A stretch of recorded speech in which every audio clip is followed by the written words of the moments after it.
Hi friends, ఈ రోజు ఈ వీడియోలో మున్నార్ నుంచి కొలుక్కుమలై ఎలా వెళ్ళాలి అండ్ జీప్ ప్రైస్ ఎంత పడుతుంది ఇవన్నీ కూడా క్లియర్ గా ఎక్స్ప్లెయిన్ చేస్తాను. అండ్ అలాగే అక్కడ ఉన్న లొకేషన్స్ అన్ని కూడా చూపిస్తాను. ఈ కొలుక్కుమలై జీప్ రైడ్ అయితే చాలా బాగుంటుంది, మీకు ఎప్పటికీ గుర్తుండిపోతుంది. సో వీడియోని లైక్ చేసి ఎండ్ వరకు చూడండి, అద్దరిపోతుంది వీడియో. ఇప్పుడు టైం 4:10 అవుతుంది. 3:30 కల్లా లేచి మేము రెడీ అయ్యాము. కొలుక్కుమలైకి స్టార్ట్ అవ్వబోతున్నాము. మనం జీప్ అనేది ముందు రోజే మాట్లాడుకోవాలి. ప్రైస్ వచ్చేసి 3,500 పడుతుంది. మనకు మున్నార్ నుంచి కొలుక్కుమలై జీప్ సఫారీ అని ఉంటుంది. సో అక్కడి వరకు ఈ జీప్ లో తీసుకెళ్తారు. అండ్ అక్కడ నుంచి కొలుక్కుమలైకి వేరే జీప్ లో వెళ్తాము. వేరే డ్రైవర్ అండ్ వేరే జీప్ వస్తుంది, ఎందుకంటే మున్నార్ జీప్ లకు అక్కడి వరకు మాత్రమే ఎంట్రీ ఉంటుంది. సో అక్కడ మనము వేరే జీప్ మారి మధ్యలో పర్మిషన్ తీసుకొని సో ఇవన్నీ ఆ జీప్ డ్రైవర్ అతనే చూసుకుంటాడు. సో మనం అక్కడ నుంచి డైరెక్ట్ కొలుక్కుమలై వెళ్ళిపోవచ్చు. లొకేషన్ కి అయితే వచ్చేసాము. ఇక్కడ నుంచి వేరే జీప్ కు మారాలి. వేరే జీప్ కు మారడానికి మనం ఏం మాట్లాడాల్సిన అవసరం లేదు. మున్నార్ నుంచి ఏ జీప్ లో అయితే వచ్చామో మొత్తం వాళ్ళే చూసుకుంటారు. ఆ జీప్ వచ్చే గ్యాప్ లో పక్కనే ఉన్న ఈ టీ షాప్ లో ఈ చల్లటి చలికి వేడిగా టీ తాగి మన కొలుక్కుమలై రైడ్ కి అయితే స్టార్ట్ అయిపోవచ్చు. ఇక్కడ నుంచి అయితే స్టార్ట్ అయిపోయాము. మధ్యలో కొలుక్కుమలై జీప్ సఫారీ దగ్గర ఒక చిన్న ప్రాసెస్ ఉంటుంది, డ్రైవర్ చూసుకుంటాడు. ఈ గ్యాప్ లో మీరు ఒకవేళ వాష్రూమ్ కి వెళ్ళాలనుకుంటే వెళ్ళి రావచ్చు, పక్కనే ఉంటాయి. ఇక్కడ ప్రాసెస్ కంప్లీట్ అవ్వగానే డైరెక్ట్ కొలుక్కుమలై వెళ్ళిపోవడమే. ఇక్కడ నుంచి కొలుక్కుమలై పైకి వెళ్ళేంత వరకు జీప్ రైడ్ అయితే మీకు లైఫ్ టైం గుర్తుంటుంది, మామూలుగా ఉండదు. ఈ రూట్ మొత్తం కాఫీ అండ్ టీ ప్లాంటేషన్ మధ్యలో మొత్తం రాళ్లతోటే ఉంటుంది, మామూలుగా ఉండదు. మీరే ఒకసారి చూడండి.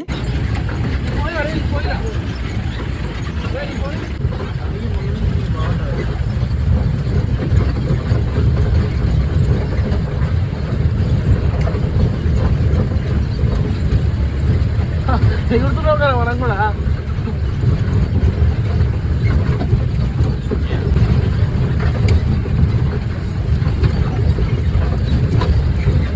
దేవుడా, ఎందుకు ఎక్కువ అడిగినా అర్థమైంది. కొలుక్కుమలై పైకి వెళ్ళేంత వరకు రోడ్ అంతా ఇలాగే ఉంటుంది. మేమైతే షాక్ అయ్యాం. అసలు జీప్ లో మనం మొత్తం షేక్ అవుతూనే ఉంటాము. జీప్ ను గట్టిగా పట్టుకొని ఉండాలి. అడ్వెంచర్ అయితే మామూలుగా ఉండదు, అద్దరిపోతుంది. ఈ ఎక్స్పీరియన్స్ అయితే మీకు ఎప్పటికీ గుర్తుండిపోతుంది, మామూలుగా ఉండదు. మనం పెట్టిన అమౌంట్ కి 100% కాదు 200% వర్త్ ఉంటుంది ఈ జీప్ రైడ్ కానీ. అండ్ ఆ తర్వాత పైకి వెళ్ళినాక సన్ రైజ్ వ్యూస్ అయితే చెప్పలేను అసలు. ఇంకా మీరే వెయిట్ చేసి చూడండి. పైకి అయితే వచ్చేసాము. ఇక్కడ జీప్లన్నీ ఆపుతారు. ఇక్కడ నుంచి ఒక 500 మీటర్స్ వాక్ ఉంటుంది. సో అక్కడికి వెళ్ళాక సన్ రైజ్ కోసం వెయిట్ చేయడమే. ఇంకా సో చిన్నగా తెల్లవారుతుంటే మేఘాలన్నీ అద్భుతంగా కనిపిస్తాయి అండ్ సన్ రైజ్ కూడా పెరుగుతూ ఉంటుంది. చాలా మంది అయితే వెయిటింగ్ చేస్తున్నారు, గుంపులుగా వచ్చారు. అండ్ ఇందులో మన తెలుగు వాళ్ళు కూడా చాలా మంది ఉన్నారు. ఇటు సైడ్ మొత్తం మనకు మేఘాలు చిన్నగా పెరగడం అండ్ సన్ రైజ్ రావడం ఉంటుంది. అండ్ బ్యాక్ సైడ్ అంతా టీ ప్లాంటేషన్ తో గ్రీన్ గా బ్యూటిఫుల్ గా ఉంటుంది. ఈ ప్లేస్ లో వెదర్ అయితే చాలా చల్లగా ఉంటుంది. ఇక ఇంత మంచి లొకేషన్స్ లో మనం ఫొటోస్ అండ్ వీడియోస్ ఎన్నంటే అన్ని తీసుకోవచ్చు. మన ఫోన్ లో లేదా కెమెరాలో ఎంత స్టోరేజ్ ఉన్నా ఫుల్ అవుతుంది, ఎందుకంటే లొకేషన్స్ అంత బాగుంటాయి. ఒకసారి ఆ సన్ రైజ్ వ్యూ చూడండి ఎంత బ్యూటిఫుల్ గా ఉందో.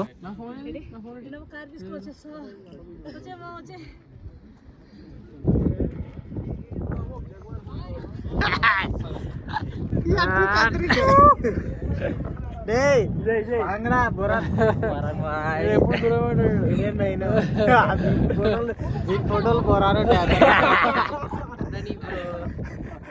ఆ stills అట్టాయి.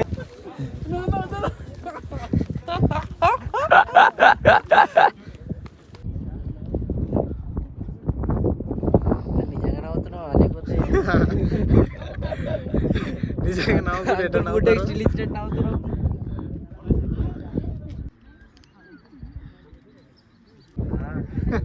Subscribe. Yeah, we can. Okay. Cricket. Ready చేసుకొని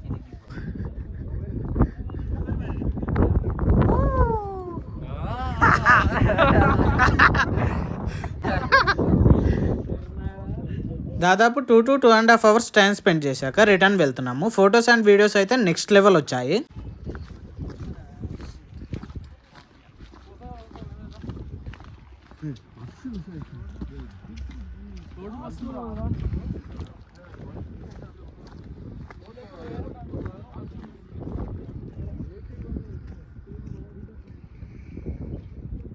రెండు సైడ్లు మళ్ళీ ఒకసారి ఈ వ్యూ చూపిస్తాను చూడండి.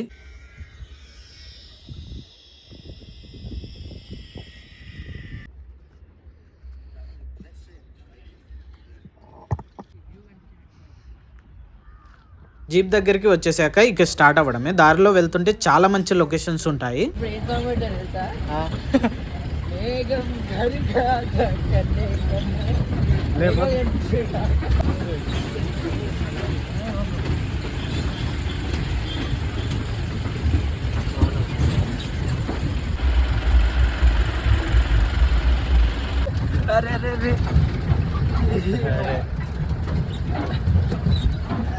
కిందికి వచ్చే దారిలో మధ్యలో ఒక దగ్గర ఆపారు. ఇక్కడ నుంచి టీ ప్లాంటేషన్ వ్యూస్ అయితే చాలా బాగుంటాయి. ఇక్కడ మనం కొద్దిసేపు టైం స్పెండ్ చేసి ఫొటోస్ అండ్ వీడియోస్ తీసుకొని ఇక్కడ నుంచి స్టార్ట్ అయిపోవచ్చు.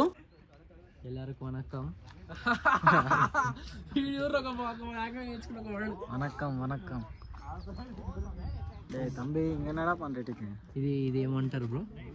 పేరు మార్చిన కొలుక్కుమలై. వీడియోని లాస్ట్ వరకు చూసిన వాళ్ళు వీడియో నచ్చినట్టయితే లైక్ చేయండి అండ్ కామెంట్ చేయండి. ఇంకా మన ఛానల్ని సబ్స్క్రైబ్ చేయకపోతే సబ్స్క్రైబ్ చేయండి. Thank you.